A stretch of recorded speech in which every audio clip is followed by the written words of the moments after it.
Assalamualaikum warahmatullahi wabarakatuh. Ketemu lagi dengan saya, Nikmatul Ula, NIM 12300211040 dari Prodi S1 Kebidanan semester 2 Universitas Nahdlatul Ulama Surabaya. Di video kali ini saya akan membahas tentang biolistrik, sel saraf, dan jantung. Untuk memenuhi tugas praktikum 5 mata kuliah fisika kesehatan yang diampu oleh Ibu Ima Kurniasuti STMT dan Ibu Lailatul Kusnul Rizki SSTMPH. Simak terus yuk, selamat menonton. Yang pertama yaitu saraf. Sistem saraf merupakan sistem yang menyebabkan manusia dapat melakukan berbagai aktivitas seperti bekerja, berkomunikasi, makan, tertawa, berlari, duduk, dan melakukan sejumlah kegiatan lainnya yang berlangsung secara harmonis. Bahkan ketika sedang tidur, sistem saraf tetap bekerja agar denyut jantung terus berdetak dan paru-paru terus bernafas. Fungsi dari sistem saraf yaitu mengatur organ-organ atau alat-alat tubuh agar terjadi keserasian kerja, menerima rangsangan sehingga dapat mengetahui dengan cepat keadaan dan perubahan yang terjadi di lingkungan sekitar. Selanjutnya yaitu mengendalikan dan memberikan reaksi terhadap rangsangan yang terjadi pada tubuh. Sistem saraf tersusun atas berjuta-juta sel saraf yang mempunyai bentuk bervariasi. Sistem saraf menerima berjuta-juta informasi yang berasal dari berbagai organ. Semua rangsangan tersebut akan bersatu untuk memberikan respon. Rangsangan dapat berasal dari dalam tubuh dan dari luar tubuh. Rangsang yang berasal dari luar tubuh dapat berupa bau, rasa, pahit, manis, sentuhan, cahaya, suhu, tekanan, atau gaya berat. Sedangkan rangsang dari dalam tubuh berupa rasa lapar, kenyang, sakit, dan lelah. Untuk bereaksi terhadap rangsangan, tubuh manusia memerlukan reseptor, sistem saraf, dan efektor. Dalam kegiatannya, saraf mempunyai hubungan kerja seperti mata rantai atau berurutan antara reseptor, sistem saraf, dan efektor. Reseptor adalah satu atau sekelompok sel saraf dan sel lainnya yang berfungsi mengenali rangsangan tertentu yang berasal dari luar atau dari dalam tubuh. Sistem saraf berperan menerima, mengolah, dan meneruskan hasil olahan rangsangan ke efektor. Efektor adalah sel atau organ yang menghasilkan tanggapan terhadap rangsangan. Efektor yang berperan penting dalam sistem regulasi adalah otot dan kelenjar. Di sini reseptor dibagi menjadi dua. Yang pertama reseptor luar atau eksoreseptor yang berfungsi menerima rangsang bau, rasa, sentuhan, cahaya, suhu, dan yang lainnya. Yang kedua reseptor dalam atau interoreseptor yang berfungsi menerima rangsang rasa lapar, kenyang, nyeri, kelelahan, dan yang lainnya. Selanjutnya ada struktur sel saraf atau neuron. Sistem saraf tersusun atas sel-sel saraf yang disebut neuron. Sel-sel neuron terdiri dari beberapa bagian, yaitu badan sel, dendrit, dan neurit. Yang pertama, badan sel. Badan sel atau sel bodi berwarna kelabu dan terdiri dari membran sel, sitoplasma atau neuroplasma, nukleus, nukleus, dan retikulum endoplasma. Retikulum endoplasma yang mengelompok pada sel saraf disebut badan nis. Nis merupakan modifikasi dari retikulum endoplasma kasar. Pada badan sel terdapat dua jenis serabut saraf yaitu serabut dendrit dan akson. Dendrit merupakan kelanjutan atau percabangan atau penjuluran dari badan sel saraf. Fungsi dendrit adalah menerima impuls yang datang dari ujung akson lain, selanjutnya membawa impuls tersebut ke dalam badan sel saraf. Dendrit disebut juga serabut pendek neuron. Selanjutnya yaitu neurit atau akson. Neurit disebut juga sebagai serabut panjang neuron. Fungsi neurit adalah meneruskan impuls yang berasal dari badan sel saraf ke sel-sel saraf yang lain. Bagian badan sel saraf yang berhubung dengan akson berbentuk segitiga dinamakan akson Hilschuck. Akson memiliki bagian-bagian yang spesifik. Yang pertama ada neurofibril. Neurofibril merupakan bagian terdalam dari akson yang berupa serabut-serabut halus. Bagian-bagian neurofibril inilah yang memiliki fungsi utama atau pokok untuk meneruskan impuls. Selanjutnya, selubung myelin. Selubung myelin terbentuk dari sel-sel pipih yang disebut sel Schwann. Selubung myelin merupakan bagian paling luar dari akson yang berfungsi untuk melindungi akson. Yang ketiga, nodus Ranvier. Nodus Ranvier merupakan bagian akson yang menyempit dan tidak dilapisi selubung myelin. Nodus Ranvier terbentuk dari sel-sel pipih. Dengan adanya nodus Ranvier ini, bagian akson tampak menjadi berbuku-buku. Fungsi nodus Ranvier adalah mempercepat jalannya impuls. Ujung neurit disebut terminal akson atau terminal percabangan yang akan bertemu dengan ujung dendrit sel neuron yang lain. Pertemuan kedua ujung sel neuron yang berbeda disebut dengan sinapsis. Selanjutnya yaitu mekanisme depolarisasi. Mekanisme repolarisasi potensial aksi dan perambatan potensial aksi. Yang pertama, mekanisme depolarisasi. Depolarisasi adalah perubahan di dalam sel, di mana sel mengalami pergeseran distribusi muatan listrik, sehingga menghasilkan muatan negatif yang lebih sedikit di dalam sel. Depolarisasi sangat penting untuk fungsi banyak sel, komunikasi antar sel, dan fisiologi organisme secara keseluruhan. Potensi aksi dalam neuron menunjukkan depolarisasi, di mana muatan internal sel menjadi kurang negatif atau lebih positif, dan repolarisasi, di mana muatan internal kembali ke nilai yang lebih negatif. Kebanyakan sel dalam organisme tingkat tinggi memelihara lingkungan internal yang bermuatan negatif relatif terhadap bagian luar sel. Perbedaan muatan ini disebut potensial membran sel. Dalam proses depolarisasi, muatan internal negatif sel untuk sementara menjadi lebih positif atau kurang negatif. Pergeseran dari potensial membran negatif ke positif terjadi selama beberapa proses, termasuk potensial aksi. Selama potensial aksi, depolarisasi begitu besar sehingga perbedaan potensial melintasi membran sel dengan cepat membalikkan polaritas dengan bagian dalam sel menjadi bermuatan positif. Perubahan muatan biasanya terjadi karena masuknya ion natrium ke dalam sel, meskipun dapat dimediasi oleh masuknya semua jenis kation atau aliran dari semua jenis anion. Kebalikan dari depolarisasi disebut hiperpolarisasi. Penggunaan istilah depolarisasi dalam biologi berbeda dari penggunaannya dalam fisika, yang mengacu pada situasi di mana segala bentuk polaritas atau yaitu adanya muatan listrik baik positif maupun negatif berubah menjadi nol. Yang kedua, mekanisme repolarisasi potensial aksi. Dalam keadaan repolarisasi, potensial membran berubah dari positif di sisi dalam menuju kembali ke negatif di sisi dalam. Tahapan repolarisasi diawali dari suatu titik dan merambat ke seluruh permukaan membran sel. Tahap ini kanal Na+ mulai tertutup, kanal ion K+ terbuka dan ion K+ keluar sehingga membran potensial kembali ke fase istirahat. Yang ketiga yaitu perambatan potensial aksi. Aktivitas sel dari keadaan polarisasi menjadi depolarisasi dan kemudian kembali ke polarisasi lagi, disertai dengan terjadinya perubahan-perubahan pada potensial membran sel. Perubahan tersebut adalah dari negatif di sisi dalam berubah menjadi positif dan kemudian kembali lagi menjadi negatif.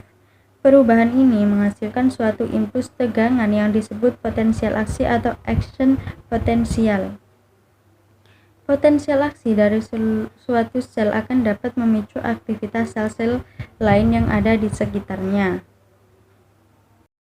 Selanjutnya yaitu mekanisme sinyal listrik dari otot. Sinyal listrik dari otot atau nama lainnya adalah elektromiogram. Sebuah otot terdiri dari banyak unit motorik. Satu unit motorik terdiri dari satu cabang neuron dari batang otak atau corda spinalis dan 25-2000 serat otot atau sel yang berhubungan dengannya melalui motor end plate. Potensial istirahat di kedua sisi membran pada sebuah serat otot serupa dengan potensial istirahat di serat saraf. Kerja otot dimulai oleh potensial aksi yang berjalan di sepanjang suatu akson dan melewati motor end plate menuju ke dalam serat otot, menyebabkan serat tersebut berkontraksi. Selanjutnya yaitu sinyal listrik dari jantung atau yang memiliki nama lain elektrokardiogram. Kerja jantung yang ritmis dikendalikan oleh suatu sinyal listrik yang diawali oleh stimulasi spontan sel-sel otot khusus yang terletak di atrium kanan. Sel-sel ini membentuk nodus sinoatrium atau SA atau petnacu jantung. Nodus SA melepaskan sinyal dengan interval teratur sekitar 72 kali per menit. Namun kecepatan pelepasan sinyal ini dapat meningkat atau menurun bergantung pada saraf yang terletak di luar jantung sebagai respon terhadap kebutuhan tubuh akan darah serta rangsangan lainnya. Sinyal listrik dari nodus SA memicu depolarisasi sel-sel otot kedua atrium sehingga keduanya berkontraksi dan memompa darah ke dalam ventrikel. Kemudian terjadi repolarisasi atrium untuk melihat bentuk potensial aksi. Sinyal listrik kemudian berjalan menuju nodus atrioventrikel atau AV yang memicu depolarisasi ventrikel kanan dan kiri sehingga kedua ventrikel berkontraksi dan mendorong darah ke dalam sirkulasi paru dan umum. Otot ventrikel kemudian mengalami repolarisasi dan rangkaian proses ini kembali berulang. Depolarisasi dan repolarisasi otot jantung menyebabkan arus mengalir di dalam badan, menimbulkan potensial listrik di kulit. Elektrokardiogram atau EKG adalah perekaman potensial listrik di antara dua titik yang terletak di berbagai lokasi di permukaan tubuh. Berikutnya yaitu faktor yang mempengaruhi laju kelistrikan saraf. Yang pertama ada diameter serabut saraf. Sel saraf yang memiliki diameter besar akan lebih cepat merambatkan impuls dibandingkan dengan sel saraf yang memiliki diameter kecil. Yang kedua ada selubung myelin. Daerah akson yang tertutup myelin akan menghantarkan impuls lebih cepat dibandingkan dengan akson yang tidak tertutup myelin. Yang ketiga yaitu temperatur. Hingga ambang batas tertentu, temperatur yang lebih tinggi akan mempercepat pengiriman impuls dibandingkan ketika temperatur rendah. Hal tersebut dibuktikan dengan lebih cepatnya perambatan impuls pada hewan homoiotherm seperti mamalia dibandingkan hewan berdarah dingin poikilotherm seperti reptila atau amfibia. Yang kedua yaitu lengkung refleks saraf. Sistem saraf pada manusia dibedakan menjadi sistem saraf pusat dan sistem saraf tepi.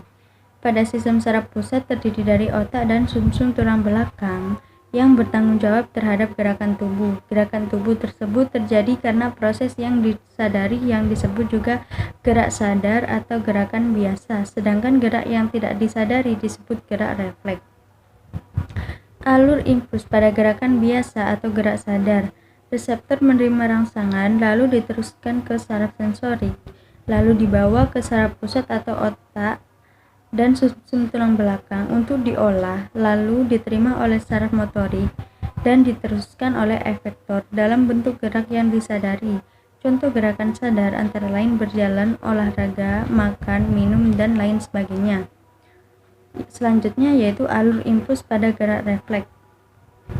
Reseptor menerima rangsangan diteruskan ke saraf sensorik, lalu interneuron di sumsum tulang belakang tanpa diolah oleh saraf pusat, lalu saraf motorik dan diproses oleh efektor. Yang ketiga yaitu jantung. Jantung merupakan organ penting yang bertugas memompa darah dalam tubuh. Jika jantung dan pembuluhnya bermasalah, tentu akan menyebabkan berbagai penyakit jantung dan menimbulkan gejala Parahnya, jika jantung kehilangan fungsinya, kematian bisa terjadi. Lantas, seperti apa anatomi jantung dan bagaimana mekanisme kerja organ tubuh ini?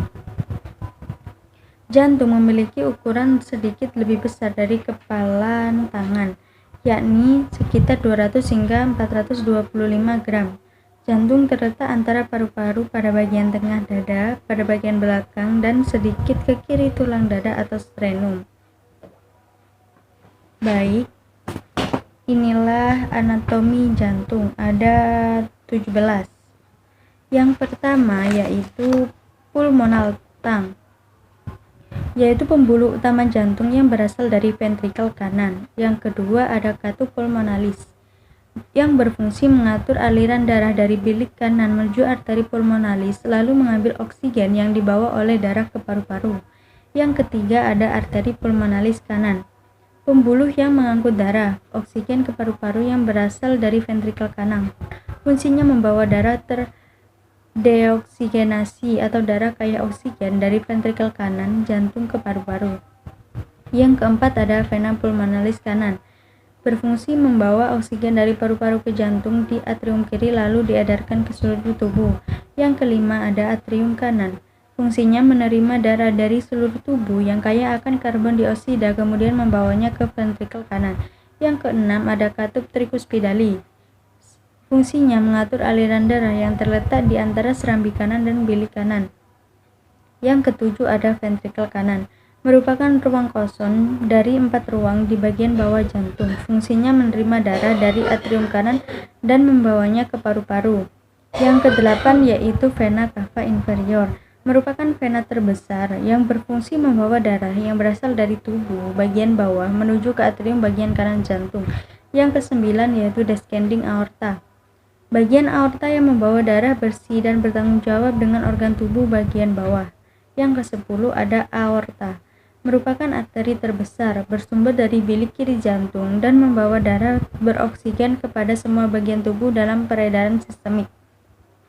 Yang ke-11 ada arteri pulmonalis kiri, pembuluh yang mengangkut darah oksigen ke paru-paru yang berasal dari ventrikel kanan jantung. Yang ke-12 ada vena pulmonalis kiri, membawa darah yang kaya oksigen kembali ke jantung untuk diedarkan ke seluruh tubuh. Yang ke-13 ada atrium kiri, menerima darah dari paru-paru dan membawanya ke ventrikel kiri. Yang ke-14 ada katup aorta, yaitu membuka jalan bagi darah yang kaya oksigen dari bilik kiri menuju aorta. Yang ke-15 ada katup bicuspidalis, yaitu mengalirkan darah yang membawa oksigen menuju paru-paru dan melewati serambi kiri ke bilik kiri. Yang ke-16 ada ventrikel kiri, berfungsi menerima darah dari atrium kiri dan membawanya ke seluruh tubuh. Yang terakhir ada interventricular septum, yang merupakan dinding yang memisahkan bilik kanan dan kiri jantung. Selanjutnya yaitu konduksi jantung.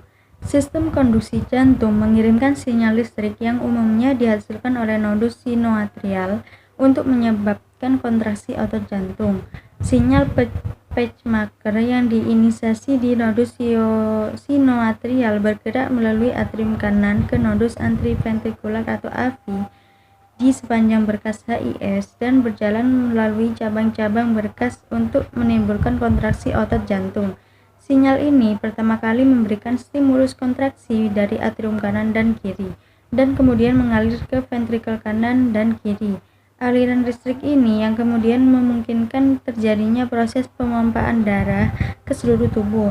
Sistem konduksi jantung terbentuk dari sejumlah sel-sel otot jantung dan terletak di dalam otot jantung atau miokard. Terdapat kerangka jaringan fibrosa yang mengelilingi sistem konduksi yang juga dapat terlihat pada EKG.